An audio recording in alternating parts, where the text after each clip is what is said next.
Our history itself naturally comes with propositions of limitations. I'm not talking of being blindly ambitious. I'm talking of being full of confidence, knowing this, that he that cometh from above is above all. The Lord began to bring several layers of deliverance to my life. Number one was Deuteronomy chapter 28 from verse 1 and 2. You hear me read it often. That it shall come to pass, if thou shalt diligently hearken to the voice of the Lord, to observe and to do all his commandments, which I command thee this day, that the Lord will set Joshua Selman on high above how many nations? Believe me, when I saw all nations, I believed it. By the way, this whole revelation was in one room. All nations, I believe. When I started seeing visions, I will never forget, I was in Port Harcourt in 2007, attending to a dear lady then who was sick. She would later pass on, and you know, part of the people that were staying with in Port Harcourt. And I remember the teaching hospital there.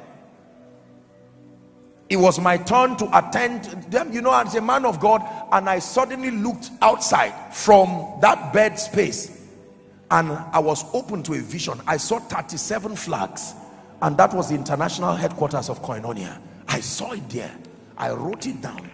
I said, Lord, I believe it. We're going there. Can I tell you this? Please look at me. For some of you, nothing good has come to your life because your mindset has commanded every good thing to return.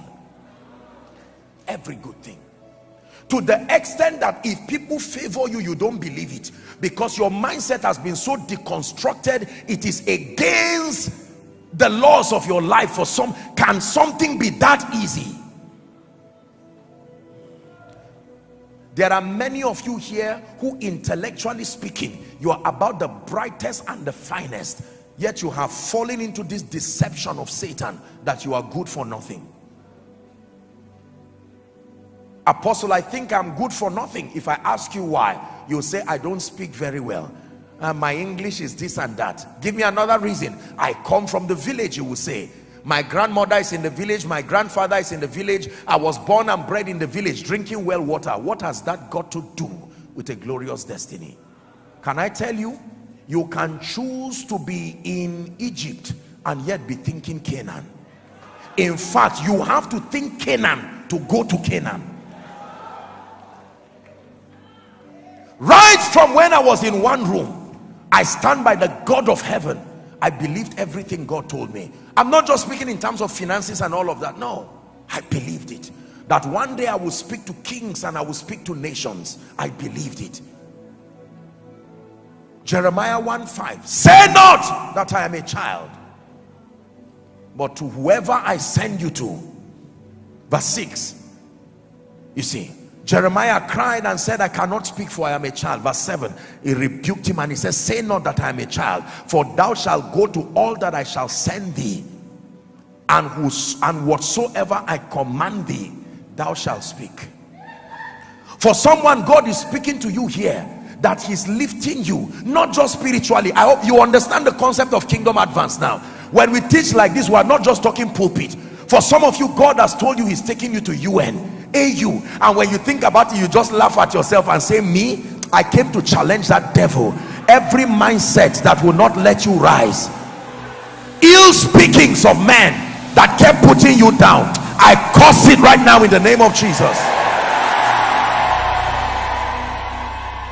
Please sit down.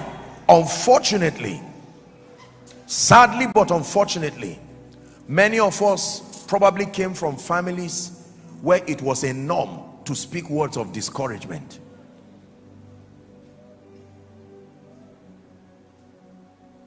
I remember a particular person many years ago who cried. He got an award, and when he called his parents, the parents said he should go and return it to the rightful owner. He got an award. True story. Return it to who? Because the father said, no, this is my stupid and useless son. It's impossible to have that award. There's a gentleman, I think he's here in Koinonia.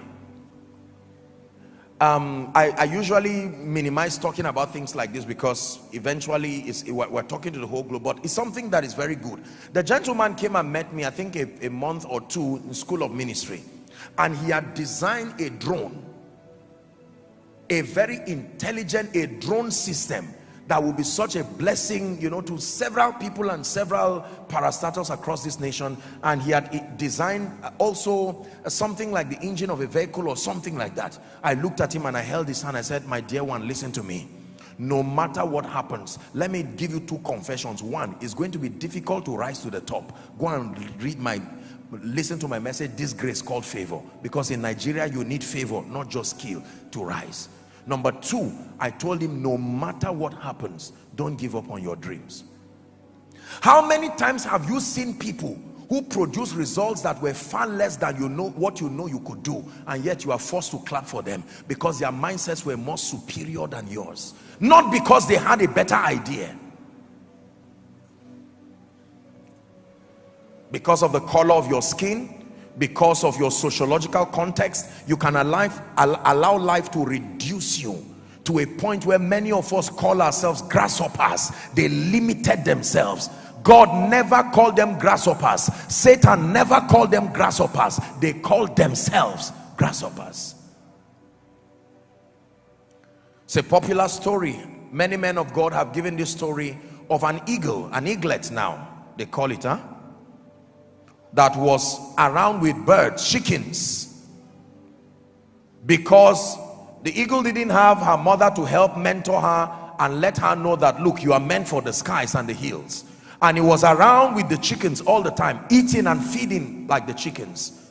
And then one time he saw the mother eagle just flying and soaring around, and noticed that, look, my design is similar to that one flying, not this one's there. And that the eaglet just tried to take a step of faith and found out that she was flying. Sometimes, let me tell you this, one of the way God delivers you, listen, let me tell you how God delivers men from negative mindsets. He would take you out of the environment that caused it for a long time. It's a system of quarantine. He would take you away from the naysayers and the negative circles. Many of you right now, if you want to do something good, the moment you see your classmates or the moment you see people who used to know you, they will laugh at you and say, even you? So God will take you to a place where nobody knows you. You will now see the reason why he said, kill everybody in Jericho. Only one woman left, Rahab. Do you know why? Because her job there was a prostitute, and God was about to change her life. If there was one person who knew her history, he would be the person who would stop her later on. Destroy everybody. I'm about to give this woman a new beginning, so that they don't see her and tell the future husband that this one, you don't know who this one is. I was her customer. So sometimes, hear me, I'm speaking prophetically to some of you, because there are some of you, for God to help you, he will have to take you out of that environment, that negative environment where you keep receiving ill speakings, and quarantine you in a spiritual environment like this, where you keep hearing faith-filled words. 6 months under this kind of atmosphere, and all that is left in your destiny is fire.